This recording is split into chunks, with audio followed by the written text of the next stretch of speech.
നമസ്കാരം. ടോപ് 10ലേക്ക് സ്വാഗതം. കൂടിക്കൂടി ഇത് എങ്ങോട്ട്? ഇന്ധനവില വർധനയിൽ നട്ടം തിരിയുകയാണ് ജനങ്ങൾ. പ്രഹരമെല്ലാം ഏൽക്കുന്നത് സാധാരണ ജനങ്ങൾക്കാണ്. കേരളത്തെ സംബന്ധിച്ചാണെങ്കിൽ 3.5 കോടി ജനങ്ങളുള്ള ഇവിടെ ജനസംഖ്യയുടെ പാതി 1.25 കോടി വാഹനമുണ്ട്. വാഹന സാന്ദ്രതയും ജനപ്പെരുപ്പവും ഒരുപോലെ തന്നെയാണ്. അതുകൊണ്ട് തന്നെ സാധാരണ മനുഷ്യരെ ഇത് സാരമായി തന്നെ ബാധിക്കും. അടിയന്തരമായി കേന്ദ്ര സംസ്ഥാന സർക്കാരുകൾ ഇടപെടണമെന്നാണ് പൊതുജനം പറയുന്നത്. ജനങ്ങളുടെ കീശ കത്തുമ്പോൾ ഇന്ധനവില പിടിച്ചു നിർത്തേണ്ടത് അനിവാര്യമാണ്. ഈ ദിവസത്തെ സമഗ്രമായ വാർത്തയിലേക്ക് വരാം. ആദ്യം നോക്കാം ഇന്നത്തെ 10 പ്രധാന തലക്കെട്ടുകൾ.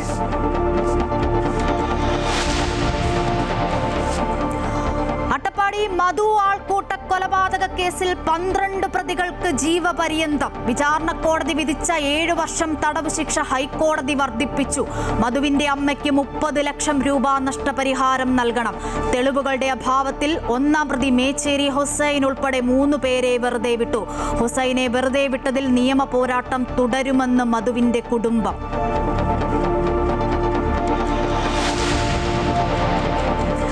രാജ്യത്ത് ഇന്ധനവിലയിൽ വീണ്ടും വർധന. പെട്രോളിന് ലിറ്ററിന് 2 രൂപ 61 പൈസയും ഡീസലിന് 2 രൂപ 71 പൈസയും കൂടി. 10 ദിവസത്തിനിടെ 4 തവണയായി കൂടിയത് 8 രൂപ. മോദി ജനങ്ങളുടെ പോക്കറ്റടിക്കുന്നുവെന്ന് രാഹുൽ ഗാന്ധി. ആഗോള വിപണിയിലെ അസ്ഥിരതയിൽ രാജ്യം വിലക്കയറ്റ ഭീഷണിയിലെന്ന് കേന്ദ്ര ധനമന്ത്രി നിർമ്മലാ സീതാരാമൻ.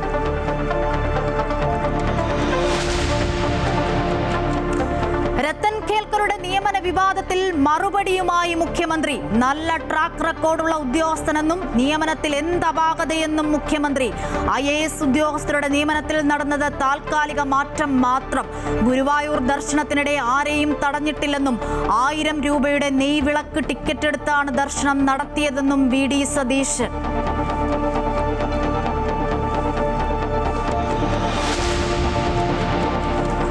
മലയിടം തുരുത്തിലെ കുടിയൊഴിപ്പിക്കലിന് സർക്കാരിന് സാവകാശം നൽകി ഹൈക്കോടതി. 2 ആഴ്ചയ്ക്കകം സുപ്രീം കോടതി വിധി നടപ്പാക്കണം. ഉത്തരവ് നടപ്പാക്കിയാൽ കുടുംബങ്ങളെ പുനരധിവസിപ്പിക്കുമെന്ന് മുഖ്യമന്ത്രി VD സതീശൻ. സമരമേറ്റെടുത്ത CPM. പോലീസ് ശ്രമിച്ചത് മുത്തങ്ങയുടെ മിനി പതിപ്പിനെന്ന് MV ഗോവിന്ദൻ. മുനമ്പത്ത് മുൻ സർക്കാർ നടത്തിയത് 2 മതവിഭാഗങ്ങളെ ശത്രുക്കളാക്കാനുള്ള നീക്കമെന്നും വഖഫ് ബോർഡ് രാഷ്ട്രീയം കളിച്ചെന്നും മുഖ്യമന്ത്രി. ബോർഡ് പിരിച്ചുവിടണമെന്ന് സമരസമിതി.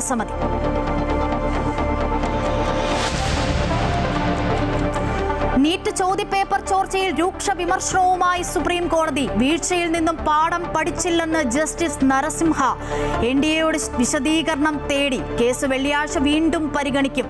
CBSE +2 പുനർമൂല്യനിർണ്ണയത്തിന്റെ ഉത്തരക്കടലാസിന്റെ പകർപ്പിനായി ഇന്ന് രാത്രി വരെ അപേക്ഷിക്കാം.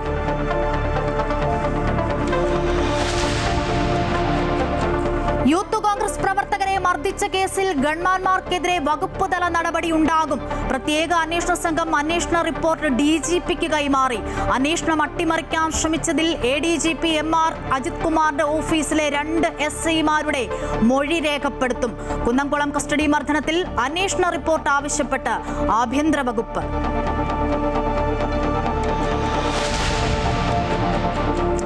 കോൺഗ്രസ് പ്രവർത്തകൻ ഷുഹൈബ് വധക്കേസിൽ പ്രതികൾക്ക് തിരിച്ചടി. CPM DYFI പ്രവർത്തകരായ 17 പ്രതികളുടെ ജാമ്യം റദ്ദാക്കി. ആകാശ് തില്ലങ്കേരി ഉൾപ്പെടെ മുഴുവൻ പ്രതികളെയും തലശ്ശേരി കോടതി റിമാൻഡ് ചെയ്തു.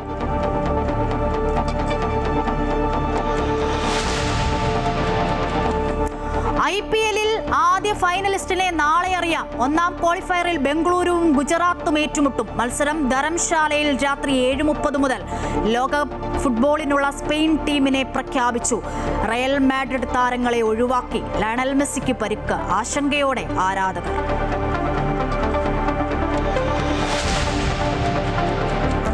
മുൻ MLA എൽദോസ് കുന്നപ്പള്ളിക്കെതിരായ പീഡനക്കേസിൽ പരാതിക്കാരി മൊഴി മാറ്റിയെന്ന് റിപ്പോർട്ട്. പീഡിപ്പിച്ചിട്ടില്ലെന്നും എൽദോസിന്റെ സുഹൃത്തുക്കൾ ഭീഷണിപ്പെടുത്തിയിട്ടില്ലെന്നും വിസ്താരത്തിനിടെ പരാതിക്കാരി.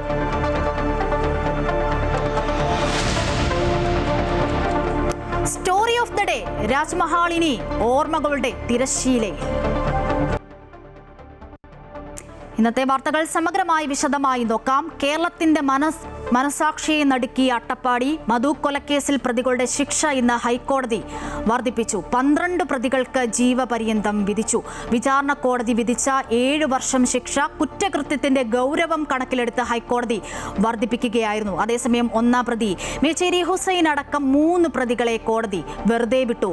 എന്നാൽ ഒന്നാം പ്രതിയെ വെറുതെ വിട്ടതിനെതിരെ അപ്പീൽ പോകുമെന്ന് കുടുംബം പ്രതികരിച്ചു. 2018 ഫെബ്രുവരി 22-നാണ് അട്ടപ്പാടി മുക്കാലിൽ ആൾക്കൂട്ട വിചാരണയും കൊലയും നടക്കുന്നത്. 103 സാക്ഷികളിൽ 24 പേരും കൂറുമാറിയ കേസിൽ അസാധാരണ നീക്കമാണ് ഉണ്ടായത്. അക്ഷരാർത്ഥത്തിൽ കേരളം തലകുനിക്കേണ്ടി വന്ന കേസായിരുന്നു മധു കൊലക്കേസ്. അട്ടപ്പാടി മുക്കാലിയിൽ ആൾക്കൂട്ടമർദ്ദനമേറ്റ് മധു എന്ന യുവാവ് കൊല്ലപ്പെട്ട കേസിൽ 12 പ്രതികൾക്ക് വിചാരണ കോടതി നൽകിയ ശിക്ഷ ഹൈക്കോടതി ജീവപര്യന്തമാക്കി ഉയർത്തി. 2 ലക്ഷം രൂപ പിഴയും ചുമത്തിയിട്ടുണ്ട്. പ്രതികൾക്കുമേൽ പട്ടികജാതി പട്ടികവർഗ പീഡന നിരോധന നിയമത്തിലെ കുറ്റം കൂടി ചുമത്തിയാണ് ശിക്ഷ ഉയർത്തിയത്. 16-ാം പ്രതി മുനീറിന് 1 വർഷം തടവ് നൽകിയിട്ടുണ്ട്. 7 വർഷം കഠിന തടവും 1 ലക്ഷം രൂപയുമാണ് നേരത്തെ വിചാരണ കോടതി പ്രതികൾക്ക് വിധിച്ചിരുന്നത്. 16-ാം പ്രതി മുനീറിന് 3 മാസം തടവ് മാത്രമേ വിധിച്ചിരുന്നുള്ളൂ. ഒന്നാം പ്രതി മേച്ചേരിൽ ഹുസൈനെ ഹൈക്കോടതി വെറുതെ വിട്ടു. മതിയായ തെളിവുകൾ ഹാജരാക്കാൻ പ്രോസിക്യൂഷൻ സാധിച്ചിട്ടില്ലെന്ന് ചൂണ്ടിക്കാട്ടിയാണ് ഒന്നാം പ്രതി ഹുസൈനെ കോടതി വെറുതെ വിട്ടത്. ഒന്നാം പ്രതിയെ വെറുതെ വിട്ട ഹൈക്കോടതിയുടെ നടപടി തെറ്റായ സന്ദേശം നൽകുമെന്ന് മധുവിന്റെ കുടുംബത്തിനു വേണ്ടി ഹാജരായ അഭിഭാഷകൻ പറഞ്ഞു. എന്നാൽ വിധി ആശ്വാസകരമെന്ന് പ്രോസിക്യൂഷൻ പ്രതികരിച്ചു. ഇത് പ്രോസിക്യൂഷന്റെ വിജയമാണ്. ട്രയൽ ജഡ്ജ് 7 ഇയർ മാത്രം ഇംപ്രിസൺമെന്റ് കൊടുത്ത കേസിൽ 304 പാർട്ട് 2-ൽ ഇവിടെ അത് 304 പാർട്ട് 2 കൺവിക്റ്റ് ചെയ്യുകയും read with 325 SC/ST act special സ്റ്റാറ്റ്യൂട്ടിൻ്റെ പരിധിയിലേക്ക് കൊണ്ടുവരികയും ചെയ്തു. ഇതിൽ നിർണായകമായത് എല്ലാ വിറ്റ്നസസും ഇതിൻ്റെ അകത്ത് ഹോസ്റ്റലായി പോവുകയാണ് ചെയ്തത്. ഒരു തരത്തിൽ പറഞ്ഞാൽ ഇതൊരു മികച്ച സന്ദേശമാണ്.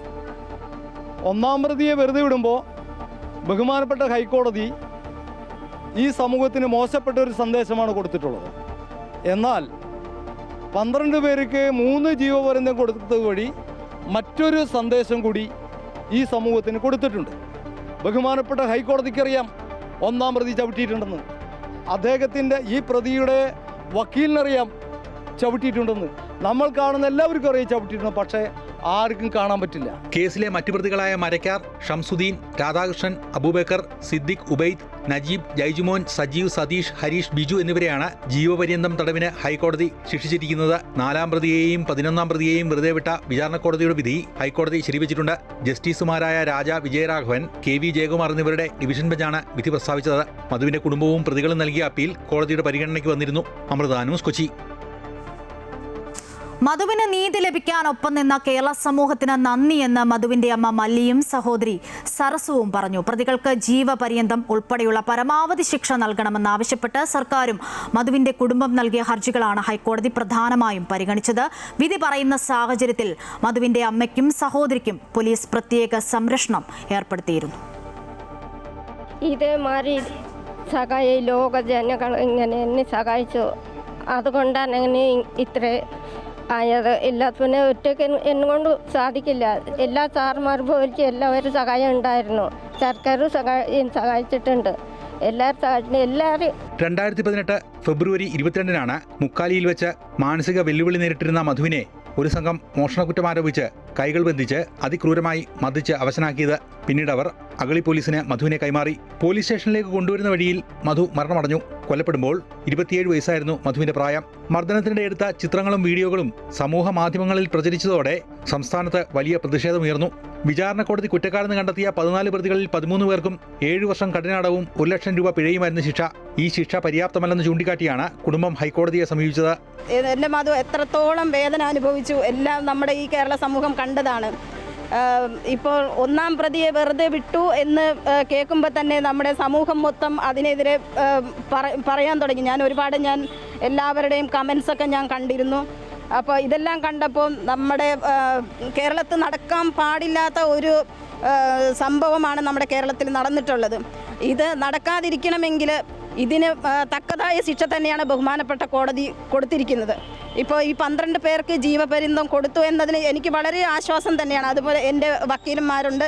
ഒരുപാട് നമ്മുടെ ബന്ധുക്കൾ പോലും നമ്മുടെ ഈ കേസിൽ കൂറുമാറുകയുണ്ടായി. അതിൽ എനിക്ക് നല്ല വളരെ വിഷമം തന്നെ ഉണ്ടായിരുന്നു. ഇനിയിപ്പം ആർക്കും നമ്മുടെ ഈ കേരളത്തിൽ ആർക്കും ഇങ്ങനെ ചെയ്യാൻ സാധിക്കാതിരിക്കട്ടെ.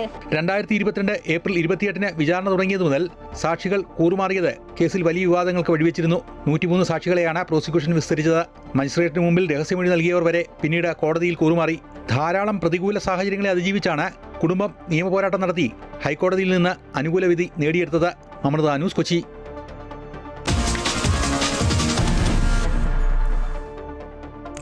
ഇരട്ടടിയായി രാജ്യത്ത് വീണ്ടും ഇന്ധനവിലയിൽ വർധനവ്. 10 ദിവസത്തിനിടെ 4 തവണയായി കൂടിയത് 8 രൂപയാണ്.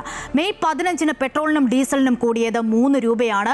മെയ് 19-ന് പെട്രോളിനും ഡീസലിനും കൂടിയത് 90 പൈസ വീതമാണ്. അതിനുശേഷം മെയ് 23-ന് പെട്രോളിന് 83 പൈസയും ഡീസലിന് 91 പൈസയും കൂടി. ഇന്നിതാ പെട്രോളിന് ലിറ്ററിന് 2 രൂപ 61 പൈസയും ഡീസലിന് 2 രൂപ 71 പൈസയും വർദ്ധിപ്പിച്ചു. പ്രധാനമന്ത്രി നരേന്ദ്രമോദി രാജ്യത്തെ ജനങ്ങളുടെ ടിക്കുന്നുവെന്നാണ് രാഹുൽ ഗാന്ധി വിമർശിച്ചത്. അയൽ രാജ്യങ്ങളെക്കാൾ ഇന്ധനവില കുറവാണ് രാജ്യത്ത് എന്നാണ് കേന്ദ്ര സർക്കാരിന്റെ ന്യായീകരണം. രണ്ടാഴ്ചക്കിടെ ഇത് 4ാമത്തെ തവണയാണ് രാജ്യത്ത് ഇന്ധനവില വർദ്ധിപ്പിച്ചത്. പെട്രോൾ ലിറ്ററിന് 2 രൂപ 61 പൈസയും ഡീസലിന് 2 രൂപ 71 പൈസയും കൂട്ടി. ഇതോടെ ഡൽഹിയിൽ ഡീസലിന് 95.20 രൂപയും പെട്രോളിന് 102.12 രൂപയുമായി. കേരളത്തിൽ പെട്രോളിന്റെ വില 115 കടന്നു. ലിറ്ററിന് 8 രൂപ വരെ ക്രമേണയുള്ള വർധനവ് തുടരുമെന്നാണ് റിപ്പോർട്ട്.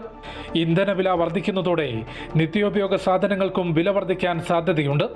പശ്ചിമേഷ്യൻ മേഖലയിലെ സംഘർഷത്തെ തുടർന്നുള്ള ഊർജ്ജ പ്രതിസന്ധിയാണ് രാജ്യത്ത് ഇന്ധന വില വർധനവിന് കാരണം.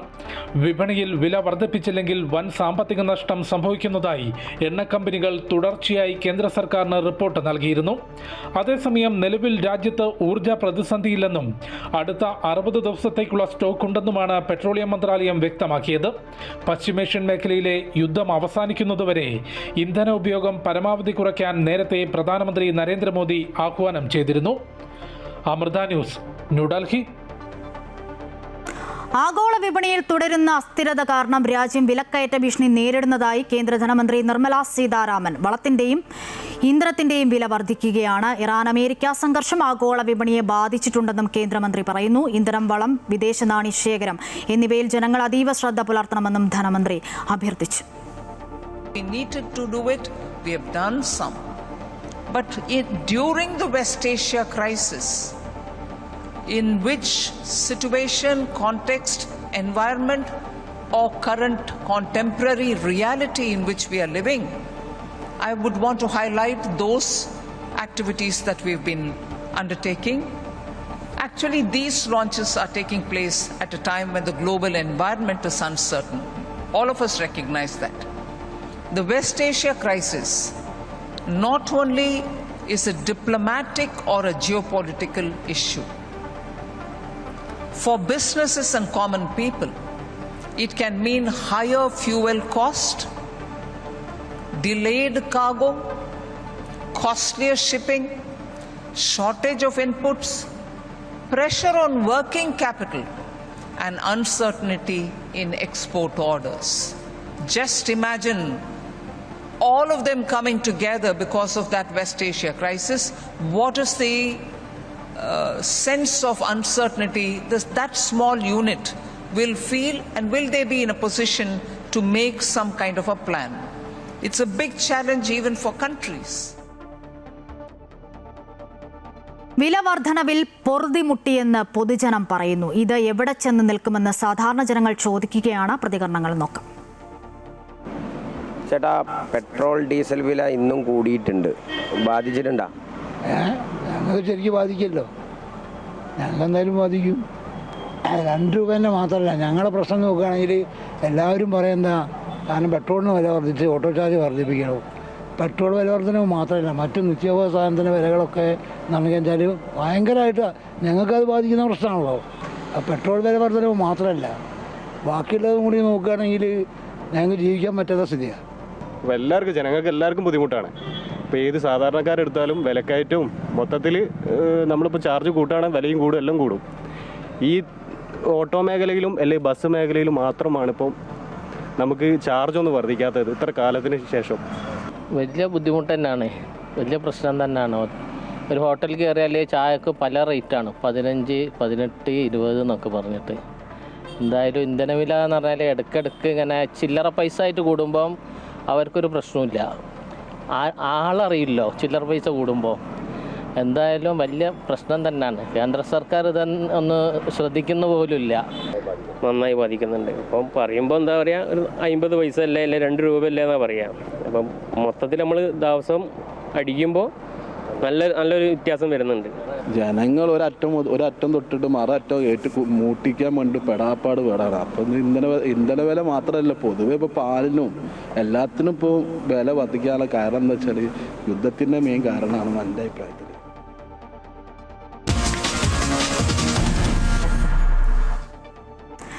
രത്തൻ ഖേൽക്കറുടെ നിയമന വിവാദമാണ് കുറച്ച് ദിവസമായി രാഷ്ട്രീയ കേരളത്തിൽ ചർച്ചാ വിഷയം. വിവാദങ്ങൾക്കും വിമർശനങ്ങൾക്കും മുഖ്യമന്ത്രി ഇന്ന് മറുപടി നൽകി. രത്തൻ ഖേൽക്കർ നല്ല ട്രാക്കുള്ള ആളാണെന്നാണ് മുഖ്യമന്ത്രി ഇന്ന് മറുപടി നൽകിയത്. നല്ല റെക്കോർഡുള്ള ഉദ്യോഗസ്ഥനെന്നും തന്റെ സെക്രട്ടറിയായി നിയമിച്ചതിൽ എന്താണ് അപാകതയെന്നും മുഖ്യമന്ത്രി ചോദിച്ചു. IAS ഉദ്യോഗസ്ഥരുടെ നിയമനത്തിൽ ഇപ്പോൾ നടന്നത് താൽക്കാലിക മാറ്റം മാത്രമെന്നും മന്ത്രിമാരുടെ അഭിപ്രായം പരിഗണിച്ചുള്ള നിയമനങ്ങൾ ഉടൻ നടപ്പിലാക്കുമെന്നും മുഖ്യമന്ത്രി ഇന്ന് വിശദീകരിച്ചു. അതേസമയം ഗുരുവായൂരുമായി ബന്ധപ്പെട്ട് പ്രചരിക്കുന്നത് തെറ്റായ വാർത്തയെന്നും ആരുടെയും ദർശനം തടഞ്ഞിട്ടില്ല എന്നും താൻ 1000 രൂപ ടിക്കറ്റ് എടുത്താണ് ദർശനം നടത്തിയതെന്നും മുഖ്യമന്ത്രി വ്യക്തമാക്കി.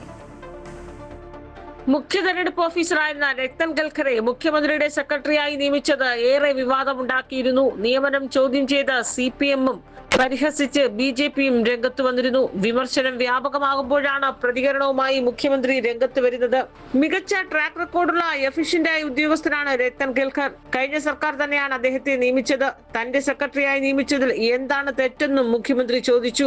അതേ എഫിഷ്യന്റ് ആയിട്ടുള്ള ഒരു ഓഫീസറാണ്, അതുകൊണ്ടാണ് ഞാൻ എൻ്റെ ഓഫീസിൽ വെച്ചത്. അദ്ദേഹം നല്ല ട്രാക്ക് റെക്കോർഡുള്ള വിവിധ വകുപ്പുകൾ അദ്ദേഹം മുഖ്യമന്ത്രിയുടെ കീഴിൽ പ്രവർത്തിച്ചിട്ടുണ്ട്. അന്നത്തെ മുഖ്യമന്ത്രിയുടെ കീഴിൽ അല്ലേ, സെക്രട്ടറി IT ആയിട്ടുണ്ട്, സെക്രട്ടറി എൻവയോൺമെൻറ്റ് ആയിട്ടുണ്ട്, secretary planning and economic affairs ആയിട്ട് മുഖ്യമന്ത്രിയായിരുന്ന പിണറായി വിജയൻ്റെ കീഴിൽ അദ്ദേഹത്തിൻ്റെ വകുപ്പിൽ പ്രവർത്തിച്ചിട്ടുണ്ട്. സെക്രട്ടറി ടാക്സസ് ആയിട്ടും GST കമ്മീഷണറായിട്ടും അന്നത്തെ ധനകാര്യമന്ത്രിയുടെ കീഴിൽ പ്രവർത്തിച്ചിട്ടുണ്ട്. ആ എക്സ്പീരിയൻസ് കൂടി വേണ്ടേ, ഞാൻ ധനകാര്യ വകുപ്പ് കൂടി കൈകാര്യം ചെയ്യുമല്ലേ. IAS ഉദ്യോഗസ്ഥരുടെ നിയമനത്തിൽ മന്ത്രിമാരോട് അഭിപ്രായം ചോദിച്ചില്ല എന്ന വിമർശനത്തിലും മുഖ്യമന്ത്രി വ്യക്തത വരുത്തി. ഇപ്പോൾ നിയമിച്ചത് താൽക്കാലികം മാത്രമാണ്. വകുപ്പുകൾ തരംതിരിക്കുകയാണെന്നും മന്ത്രിമാരെ കൂടി പരിഗണിച്ചുള്ള നിയമനങ്ങൾ ഉടൻ ഉണ്ടാകുമെന്നും പറഞ്ഞു. സസ്പെൻഷനിൽ കഴിയുന്ന IAS ഉദ്യോഗസ്ഥരായ B. അശോകിനെയും N. പ്രശാന്തിനെയും തിരിച്ചെടുക്കുന്ന കാര്യം ചർച്ചയിലാണ്. അതേസമയം ഗുരുവായൂർ ദർശനവുമായി ബന്ധപ്പെട്ട് പ്രചരിക്കുന്ന വാർത്തകൾ കള്ളമെന്ന് മുഖ്യമന്ത്രി പറഞ്ഞു. ഓരോ മന്ത്രിമാർക്കും ഇപ്പോൾ 3-4 സെക്രട്ടറിമാരുണ്ട്. എൻ്റെ വകുപ്പുകൾ തന്നെ ഏകദേശം 8-9 സെക്രട്ടറിമാരുണ്ട്. അങ്ങനെ ഭരിക്കാൻ പറ്റില്ല. അപ്പോൾ ഞങ്ങൾ ഈ വകുപ്പുകൾ റാഷണലൈസ് ചെയ്തുകൊണ്ടിരിക്കുക. വകുപ്പുകൾ റാഷണലൈസ് ചെയ്യുന്നത് വെച്ച് കഴിഞ്ഞാൽ അപ്പോൾ ഓരോ വകുപ്പ് എടുത്ത് ഓരോ മന്ത്രിമാരുടെയും വകുപ്പ് എടുത്തു കഴിഞ്ഞാൽ അറിയാം അവിടെ ചിലപ്പോൾ 3-4 സെക്രട്ടറിമാരാണ്. ഉദ്യോഗസ്ഥന്മാരുടെ ക്ഷാമമുണ്ട് കേരളത്തിൽ IAS-കാരുടെ ക്ഷാമമുണ്ട്. അതുകൊണ്ട് അത് സൂക്ഷ്മമായി പരിശോധിച്ച് മന്ത്രിമാരെയും കൂടി അഭിപ്രായങ്ങൾ, അതാത് വകുപ്പുകളുടെ കൂടി അഭിപ്രായങ്ങൾ കൂടെ പരിഗണിച്ചിട്ടുള്ളൊരു ഡിപ്ലോയ്മെൻ്റാണ് ഉണ്ടാകുന്നത്. ഇപ്പോൾ നടത്തിയിരിക്കുന്നത് അഡ്മിനിസ്ട്രേറ്റീവ് ആയിട്ടുള്ളൊരു ടെമ്പററി ആയിട്ടുള്ള ഒരു നടപടിക്രമമാണ് ചെയ്തിരിക്കുന്നത്. സ്ത്രീകളുടെ സൗജന്യ യാത്ര ഉൾപ്പെടെയുള്ള വിഷയങ്ങൾ മന്ത്രിസഭാ യോഗത്തിൽ ചർച്ചയായില്ല. ജൂൺ 15-ന് മുമ്പ് അക്കാര്യത്തിൽ വ്യക്തത വരുത്തുമെന്നും മുഖ്യമന്ത്രി പറഞ്ഞു. അമൃത ന്യൂസ്, തിരുവനന്തപുരം.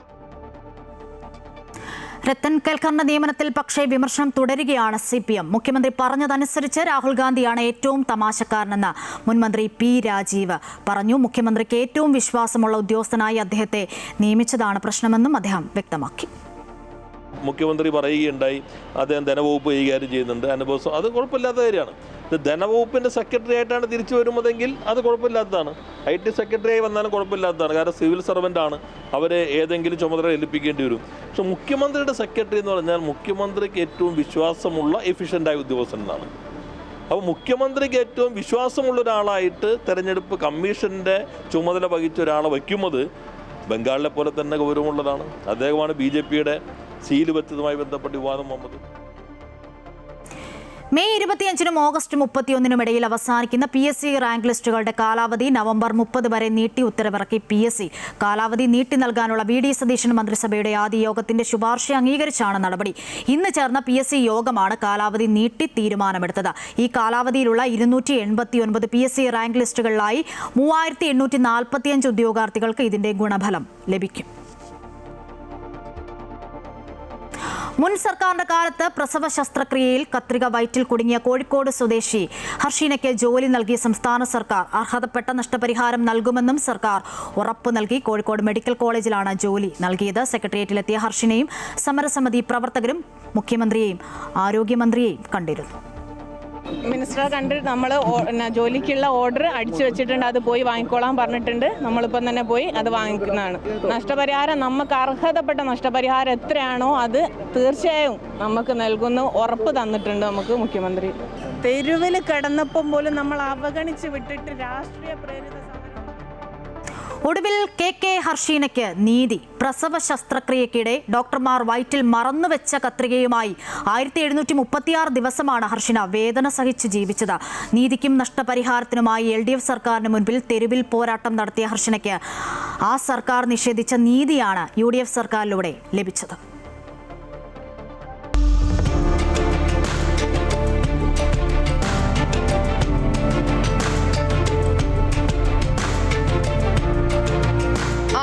മേഖലയിലെ അനാരോഗ്യകരമായ വീഴ്ചയ്ക്കെതിരെ ഒറ്റയാൾ പോരാട്ടത്തിനിറങ്ങിയ പെണ്ണൊരുത്തി തന്റെ ജീവിതത്തിനു മീതെ കത്രിക പൂട്ടിട്ട് മരണത്തിന്റെ വക്കിലെത്തിച്ചവരെയും നീതി നൽകാമെന്ന് പറഞ്ഞ് കബളിപ്പിച്ച് നീതിക്ക് നിരക്കാത്തത് ചെയ്ത ഒരു സർക്കാരിനെയും തുറന്നുകാട്ടാൻ വെയിലും മഴയുമേറ്റ് പോരാടിയ ഹർഷീനയ്ക്ക് മുന്നിൽ നീതിയുടെ വാതിൽ തുറക്കാൻ ഒരു സർക്കാർ തന്നെ മാറേണ്ടി വന്നു.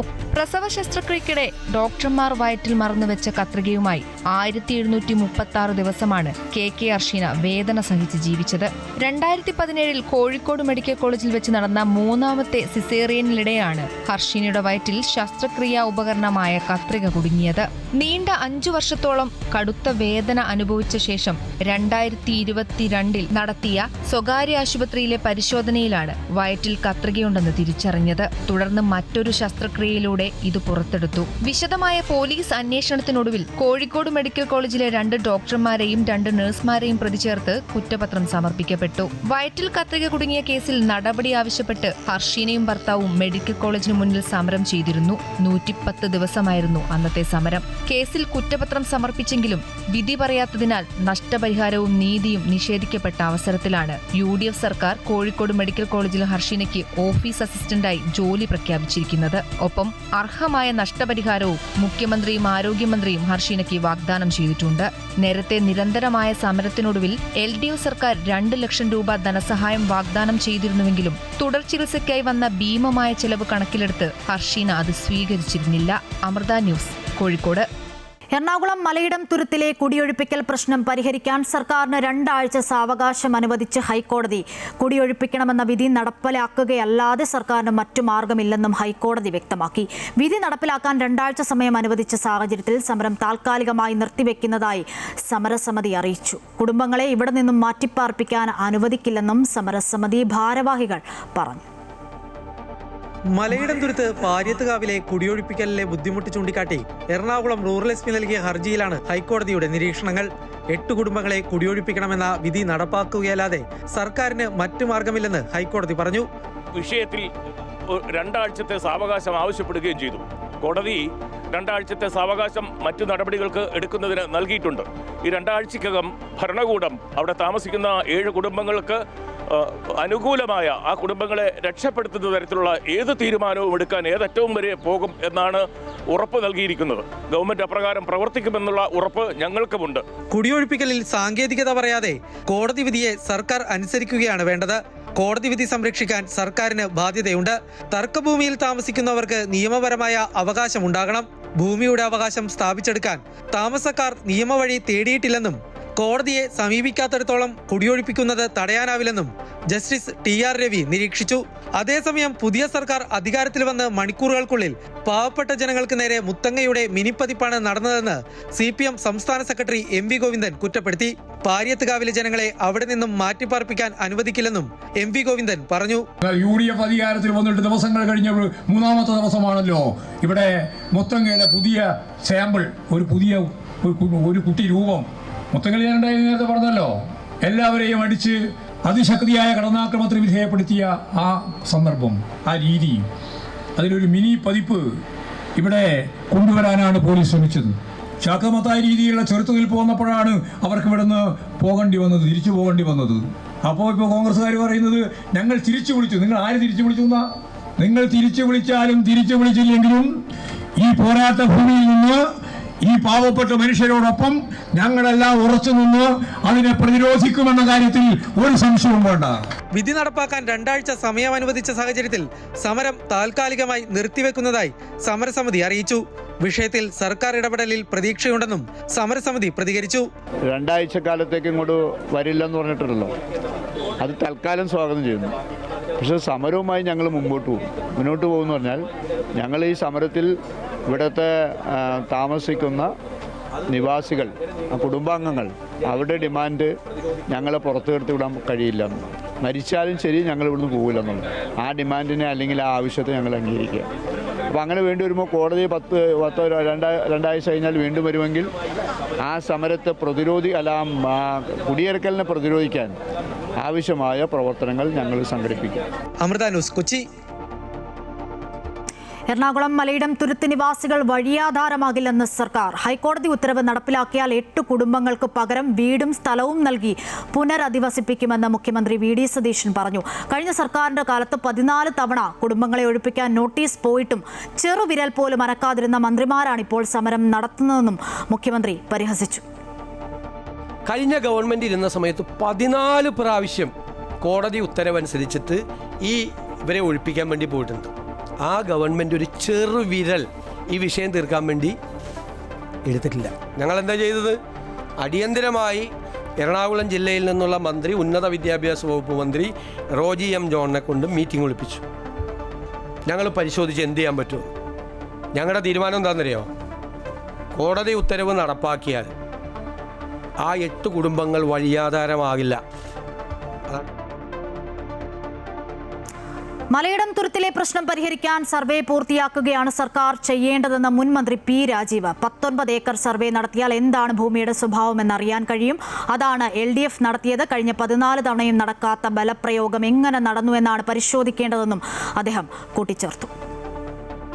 ഈ കോടതിയിൽ കേസ് നിൽക്കുമ്പോൾ ഈ വെക്കേഷൻ കഴിഞ്ഞിട്ട് വരട്ടെ എന്ന് പറഞ്ഞിട്ട് കോടതി തൽക്കാലത്തേക്ക് മാറ്റിയിരിക്കുമ്പോഴാണ് പോലീസ് ഇപ്പോൾ ബലപ്രയോഗം നടത്തിയിട്ടുള്ളത്. ആ ബലപ്രയോഗം എന്തുകൊണ്ട് നടത്തി? അതാണ് അദ്ദേഹം അന്വേഷിക്കേണ്ടത്. മറ്റു കാര്യങ്ങൾ ഈ പറഞ്ഞതുപോലെ സർവേ നടപടികൾ പൂർത്തീകരിച്ച് ശാശ്വതമായൊരു പരിഹാരം ഉണ്ടാക്കാനാണ് ശ്രമിക്കേണ്ടത്. ഗവൺമെൻറ് തുടങ്ങിയിട്ടേ ഉള്ളൂ എന്ന കാര്യമെല്ലാം ഞങ്ങൾ അവിടെയും സൂചിപ്പിക്കുകയുണ്ടായി. മുനമ്പം വിഷയത്തിൽ 2 മതവിഭാഗങ്ങളെ ശത്രുക്കളാക്കാനുള്ള നീക്കമാണ് മുൻ സർക്കാർ നടത്തിയതെന്ന് മുഖ്യമന്ത്രി വി.ഡി. സതീശൻ. പോണപോക്കിൽ വഖഫ് ബോർഡ് പോർട്ടലിൽ രജിസ്റ്റർ ചെയ്ത് 8ന്റെ പണി തന്നിട്ടാണ് പോയതെന്നും വിമർശനം ഉന്നയിക്കുന്നു. മുനമ്പത്ത് താമസിക്കുന്ന ആളുകളുടെ ഭൂമി സംരക്ഷിക്കണമെന്നായിരുന്നു LDF സർക്കാർ നിലപാടെന്നാണ് മുൻ നിയമമന്ത്രി പി രാജീവ് പ്രതികരിച്ചത്. അതേസമയം മുനമ്പം ഭൂമി സംബന്ധിച്ച ഹൈക്കോടതി ഡിവിഷൻ ബെഞ്ചിന്റെ പരാമർശം ട്രൈബ്യൂണൽ അംഗീകരിക്കണമെന്ന് മുനമ്പം സമരസമിതി ആവശ്യപ്പെട്ടിട്ടുണ്ട്. നിലവിലെ വഖഫ് ബോർഡിനെ പിരിച്ചുവിടണമെന്നാണ് ആവശ്യം. പ്രതികരണങ്ങൾ നോക്കാം. കഴിഞ്ഞ ഗവൺമെൻറ്റിൻ്റെ കീഴിലുള്ള പൊളിറ്റിക്കൽ അപ്പോയിൻമെൻ്റ് ആയിട്ടുള്ള വഖഫ് ബോർഡ് പോണ പോക്കിൽ ഇത് പോർട്ടലിൽ രജിസ്റ്റർ ചെയ്തിട്ട് പോയി. സാധാരണ വഖഫ് ലാൻഡ് രജിസ്റ്റർ ചെയ്യുന്നത് അതിൻ്റെ മുത്തവല്ലിയാണ്. ഇവിടെ വഖഫ് ബോർഡ് തന്നെ അത് പോർട്ടലിലേക്ക് പെടുത്തിയിരിക്കുകയാണ്. വരാൻ പോകുന്ന ഗവൺമെൻറ്റിന് ഒരു 8ൻ്റെ പണി കൊടുത്തിട്ടാണ് ഇവരങ്ങ് പോയത്, വഖഫ് ബോർഡ് പോയത്. പക്ഷേ ഞങ്ങൾ അതിനെ നിയമപരമായി നേരിടും, നിയമപരമായ തീരുമാനമെടുക്കും. ഒരു കാര്യം, അവിടെ നിന്ന് അവരെ കുടിയൊഴിപ്പിക്കുന്ന പ്രശ്നമില്ല. അവർക്ക് അവിടെ സംരക്ഷണം കൊടുക്കും. അവർക്ക് അവരുടെ സ്ഥലത്ത് നികുതി നൽകാനുള്ള സംവിധാനം നമ്മളുണ്ടാക്കും. ആ കേസിൽ ഗവൺമെൻറ് പറഞ്ഞത് ഇത് വഖഫ് ആണെങ്കിലും വഖഫ് അല്ലെങ്കിലും അവിടെ താമസിക്കുന്ന ആളുകളുടെ അവകാശം പൂർണ്ണമായിട്ടും സംരക്ഷിക്കപ്പെടണം. എന്നാൽ സുപ്രീം കോടതി അതിനകത്ത് ആ പരാമർശങ്ങളുള്ള ഭാഗം അവരത് സ്റ്റേ ചെയ്യുകയും ഈ കമ്മീഷൻ്റെ പ്രവർത്തനങ്ങൾ മുന്നോട്ട് കൊണ്ടുപോകാൻ അനുമതി നൽകുകയും ചെയ്തു. ഈ ഘട്ടത്തിൽ വഖഫ് ആണെങ്കിലും അല്ലെങ്കിലും എങ്ങനെ അവരെ സംരക്ഷിക്കാം, അതാണ് CN രാമേന്ദ്രൻ നായർ കമ്മീഷൻ്റെ ശുപാർശ.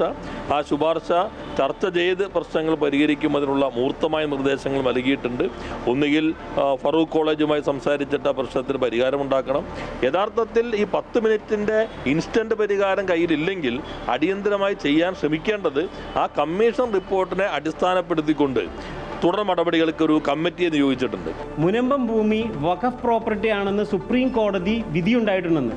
അപ്പോൾ നിയമപരമായി ഉത്തരവാദിത്തമില്ലാത്ത പൊസിഷൻ ഉപയോഗിക്കുന്നതിൽ ഉത്തരവാദിത്തമില്ലാതെ പ്രവർത്തിക്കുകയും ഈ വിഷയത്തെക്കുറിച്ച് ശരിയായ രീതിയിൽ പഠനം നടത്തുകയും ചെയ്യാത്ത വഖഫ് ബോർഡ് ചെയർമാനെയും ഈ വഖഫ് ബോർഡിനെയും നിയമവിരുദ്ധമായി മുനമ്പം വസ്തു വഖഫ് ബോർഡിൽ വഖഫ് രജിസ്റ്ററിൽ എഴുതിയെടുത്ത ആ ബോർഡിനെയും പിരിച്ചുവിടണമെന്നുള്ളതാണ് ഞങ്ങൾക്ക് പറയുവാനായിട്ടുള്ളത്. അതിനു വേണ്ടിയിട്ടുള്ള ശക്തമായ മുന്നേറ്റവുമായിട്ട് ഞങ്ങൾ മുന്നോട്ട് പോകും.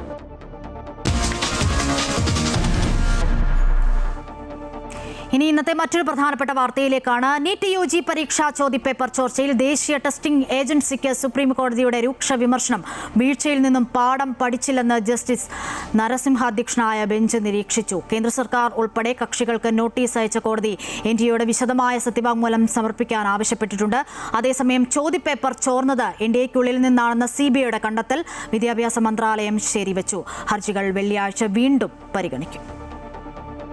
ചോദ്യപേപ്പർ ചോർച്ച ഉൾപ്പെടെ നീറ്റ് പരീക്ഷാ ക്രമക്കേടുകളിൽ രൂക്ഷ വിമർശനമാണ് സുപ്രീം കോടതി ഉന്നയിച്ചത്. നാഷണൽ ടെസ്റ്റിംഗ് ഏജൻസി പിരിച്ചുവിട്ട് പുതിയ മേൽനോട്ട സമിതി രൂപീകരിക്കണമെന്നാവശ്യപ്പെട്ടുള്ള ഹർജി പരിഗണിച്ച കോടതി വീഴ്ചകളിൽ നിന്നും ഒരു പാഠവും പഠിച്ചിട്ടില്ല എന്ന ചോദ്യം ഉന്നയിച്ചു. തുടർച്ചയായി ക്രമക്കേടുകൾ നടക്കുന്നത് ദുഃഖകരമാണെന്നും ജസ്റ്റിസ് നരസിംഹ അധ്യക്ഷനായ ബെഞ്ച് വ്യക്തമാക്കി. നാഷണൽ ടെസ്റ്റിംഗ് ഏജൻസിയോട് വിശദീകരണം ആവശ്യപ്പെട്ട കോടതി കേന്ദ്ര സർക്കാർ ഉൾപ്പെടെ മുഴുവൻ കക്ഷികൾക്കും നോട്ടീസ് അയച്ചു. നേരത്തെ ശുപാർശകൾ നൽകിയ ഉന്നതാധികാര സമിതിയോടും റിപ്പോർട്ട് നൽകാൻ ആവശ്യപ്പെട്ടു. ചോദ്യപേപ്പർ ചോർച്ചയിൽ കോടതിയുടെ മേൽനോട്ടത്തിൽ അന്വേഷണം വേണമെന്നും ഹർജിയിൽ ആവശ്യപ്പെട്ടിട്ടുണ്ട്. കേസ് വെള്ളിയാഴ്ച വീണ്ടും പരിഗണിക്കും. നീറ്റ് പുനഃപരീക്ഷ ജൂൺ 21 നടക്കാനിരിക്കെ നിരീക്ഷണ സംവിധാനവും പതിവ് ഓഡിറ്റുകളും ശക്തമാക്കി. ടെലിഗ്രാം ഉൾപ്പെടെ സമൂഹ മാധ്യമങ്ങളിലെ നിരീക്ഷണവും തുടരുന്നുണ്ട്. കേന്ദ്ര വിദ്യാഭ്യാസ മന്ത്രി ധർമ്മേന്ദ്ര പ്രധാന്റെ നേതൃത്വത്തിൽ തുടർച്ചയായി ഉന്നതതല യോഗം ചേർന്ന് ക്രമീകരണങ്ങൾ വിലയിരുത്തുന്നുണ്ട്. അതേസമയം ചോദ്യപേപ്പർ ചോർന്നത് NTA-ക്കുള്ളിൽ നിന്നാണെന്ന CBI കണ്ടെത്തലുകൾ ശരിവെക്കുന്നതാണ് വിദ്യാഭ്യാസ മന്ത്രാലയത്തിന്റെ report. Amrita news, New Delhi. CBSE +2 പുനർമൂല്യനിർണ്ണയത്തിന് ഉത്തരക്കടലാസിന്റെ പകർപ്പിന് അപേക്ഷ നൽകാൻ ഇന്ന് രാത്രി വരെ സമയം. വെബ്സൈറ്റിലെ സാങ്കേതിക തകരാർ തുടരുന്നതിനാൽ അപേക്ഷാ തീയതി നീട്ടണമെന്ന് വിദ്യാർത്ഥികൾ ആവശ്യപ്പെട്ടു. വിഷയത്തിൽ CBSE വിദ്യാഭ്യാസ മന്ത്രാലയത്തിന് ഉടൻ റിപ്പോർട്ട് സമർപ്പിക്കും. സാങ്കേതിക പിഴവ്, വിദ്യാർത്ഥികൾ നേരിടുന്ന ബുദ്ധിമുട്ടുകൾ സംബന്ധിച്ച് വിശദമായ റിപ്പോർട്ട് നൽകാൻ കേന്ദ്ര വിദ്യാഭ്യാസ മന്ത്രി ധർമ്മേന്ദ്ര പ്രധാൻ ആവശ്യപ്പെട്ടിരുന്നു. വെബ്സൈറ്റിലെ തകരാറ് കാരണം ഈടാക്കിയ അധിക ഫീസ് തിരിച്ചു നൽകുമെന്നും സാങ്കേതിക തകരാർ ഉടൻ പരിഹരിക്കുമെന്നും CBSE അറിയിച്ചു.